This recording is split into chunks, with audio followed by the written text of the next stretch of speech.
Eroplano nga karaan ilang pilot gision og dunggan. Sabad sa ilang eroplano, sabad na lang sa electric pan. Manghubag ang ilang sampot kay daghag dugho ang lingkuranan. Naapa ilang parakyut pa yung nalay imong agonitan. Samtang naglupad-lupad ang eroplano sa kahanginan, namatay na ang makina sa eroplano nga karaan. Pilot ug stewardess, mekaniko natulala. Tanang pasahero nakaihi sa pantog sa kakulba. Namatay na ang makina, pride egg sa pilot, mikulo na.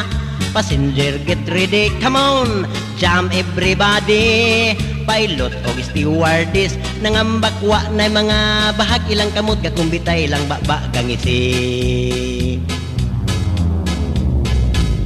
Pilot o stewardess sa kahanginan nga bubalintong, silang tanan nang giparakyut nangabungkag ang ilang payong.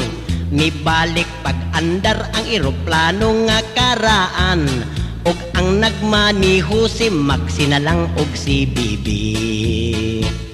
Si Bibi napahak, si Maxi gihubak, ilang gipang sikpaw ang pasahirong nangambak. Kaluoy sa Ginoo, nabalik na ng mga pasahiro, wanay tiil, wanay kuko, wanay siko, wanay ulo. Dito sa US Embassy, ipangtapok ang pasahiro. Kadtong nangamatay, maoy unang ipang interview. Nganong nangambak mi sa eroplano nga karaan, pilot nga way buot gipantok og mi sa puwertahan. Namatay na ang makina, pride egg sa pilot, mikulo na. Passenger get ready, come on, jump everybody. Pilot o stewardess nangambakwa na mga bahag ilang kamot kakumbitay ilang baba gangisi. Pilot o stewardess sa kahanginan nga bubalintong, silang tanan nang giparakyut nangabungkag ang ilang payong.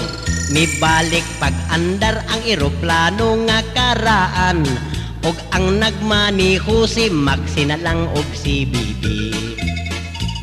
Mandar sa ilang pilot, hala magdiskot ning sulod sa eroplanong karaan.